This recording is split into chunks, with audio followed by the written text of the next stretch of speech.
ان کے بارے میں بھی چیئرمین تحریک انصاف پچھتاتے ہیں کہ جی وہ بڑی غلطی ہوگی ان کے نام سے. اس سے پہلے چیئرمین نیب ہوا کرتے تھے جسٹس جاوید اقبال صاحب, ان پر موجودہ حکومت پچھتاتی تھی کہ وہ ہم سے بڑی غلطی ہوگی, حالانکہ ان کے سے. تو جب ایک شخص آ کر بیٹھ جاتا ہے یہاں تو گارنٹیاں لے کر سب کچھ ہوتا ہے, تعیناتیاں اس لیے ہوتی ہیں. موجودہ حکومت تو یہ خود کہتی تھی کہ جی ہم نہ آتے تو پتہ نہیں پھر کیا ہو جاتا, کوئی تعیناتی ہو جاتی, فلاں ہو جاتی, تو ہم اس لیے آ گئے تھے, تعیناتی کو کرنی تھی. تو یہاں تو یہ تو مسئلہ ہے. تو جب ایک دفعہ کوئی بیٹھ جاتا ہے پھر وہ آپ کے کنٹرول میں اس طرح نہیں رہتا, آپ جتنا مرضی کر لیں. یہ کوئی پی سی بی کی چیئرمین شپ تو ہے نہیں کہ آپ وہ بندہ ہمارا کنٹرول میں رہے گا یا کسی اور جگہ لگا دیا کہ اس کو ہم ہٹا سکیں گے. جب آپ پاور میں ہوتے ہیں, اوپر بیٹھے ہوتے ہیں, جب آپ کے کہنے پر کوئی آ جا سکتا ہے تو وہ اور بات ہوتی ہے. بات بالکل درست ہے. میں پاشا صاحب سے یہ سوال کرنا, اگر یہ معاملہ اگر ایسا ہو جاتا ہے جیسا کہ اسامہ بھائی کہہ رہے ہیں کہ اگر ایک بندہ آ جاتا ہے, یہ ایک سیٹ اپ آ جاتا ہے, تو پھر وہ ہواؤں کا رخ دیکھ کے ہی بدلتا ہے. اگر آپ نے 3 مہینے سے زیادہ ان کو ٹائم دے دیا تو پھر وہ ضروری نہیں ہے کہ 4 مہینے ہو کہ 14 مہینے ہو, وہ چلتا رہے گا. لیکن پاشا صاحب یہ بتائیے گا, پھر آئین سے روگردانی یا آئین کو توڑنے کی سزا تو آرٹیکل 6, پھر وہ تو ایک غداری کا مقدمہ ہو جاتا ہے. کوئی اتنا سنگین معاملہ اپنے سر پہ لے گا. آنے والی حکومت آج نہیں الیکشنز ہوتے, اگلے سال ہو جائیں گے, وہ آئے گی, وہ آرٹیکل 6 چلانے کی کوشش کرے گی ان پر. پھر دیکھیں, الیکشن کو آگے کرنے کا آئین میں صرف آرٹیکل 232 ہے جس کے تحت ایمرجنسی لگائی جا سکتی ہے, اور وہ بھی 1 سال کے لیے. لیکن حالات ایمرجنسی لگانے والے نہیں ہیں. اگر آپ 2018 یا 2013 کے الیکشن دیکھیں تو اس وقت شدت پسندی اور دہشت گردی آج سے بہت زیادہ تھی, کئی گنا زیادہ تھی. اس کے باوجود الیکشن ہوئے. تو میرا خیال ہے یہ جواز نہیں بنتا. ایک ڈیلیمیٹیشن والی بات ہے, اس پہ کوئی اگر کوئی قانون سازی ہو جاتی ہے یا کوئی اور راہ نکال لیتے ہیں, لیکن وہاں پہ سیٹس کا میں نے پہلے جس طرح کہا کہ کانسٹیٹیوشنل لاک ہے, وہ 2/3 میجورٹی کے بغیر نہیں ہو سکتا. تو پھر اب میں نے ایک لفظ استعمال کیا تھا, آپ دونوں معزز سینئر صحافی حضرات نے لفٹ ہی نہیں کرائی, جس کو میں نے نظریہ ضرورت کہا تھا. اس پہ بھی ذرا غور کر لیں, نکل آتے ہیں چیزیں, راہیں نکل آتی ہیں. یہ نظریہ ضرورت کی ایسا بھی تو نہیں ہے کہ اگر یہ معاملہ عدالت کے اندر چلا جاتا ہے اور عدالت میں پھر کہتے ہیں کہ چلیں ٹھیک ہے آپ ڈیلیمیٹیشنز وغیرہ کر لیں, کیونکہ مفروضوں پر بات ہو رہی ہے نا. اب مفروضہ یہ بھی ہے کہ اگر ڈیلیمیٹیشنز آپ کر لیں کسی طریقے سے, خورشید شاہ صاحب نے کل کہا تھا کہ جو آئینی راستہ نکل سکتا ہے اس کو نکالنے کے بعد نئی حلقہ بندی اور مردم شماری کے تحت ہی ہونے چاہیے. تو پھر سائڈ سی بات ہے, ہمیشہ کوئی نہ کوئی آپشن.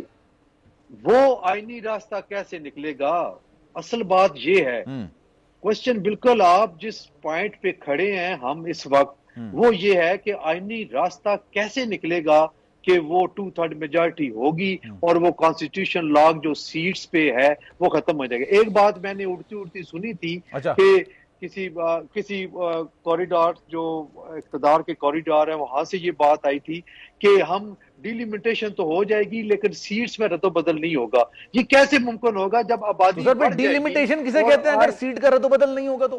میں وہی کہہ رہا ہوں نا, تو پھر سیٹس کو رد و بدل لازمی ہوتا ہے. اگر آپ اس کی لمیٹیشن جو حدیں چینج کرتے ہیں تو پھر اس بنیاد پہ کہ آبادی ادھر زیادہ, اسی کے لیے تو آئینی ترمیم کرنی ہے سر. تو یہ بڑی دلچسپ بات ہے. سیٹس میں تو اضافہ کرنا پڑے گا, ادروائز اس طرح تو نہیں ہو سکتا.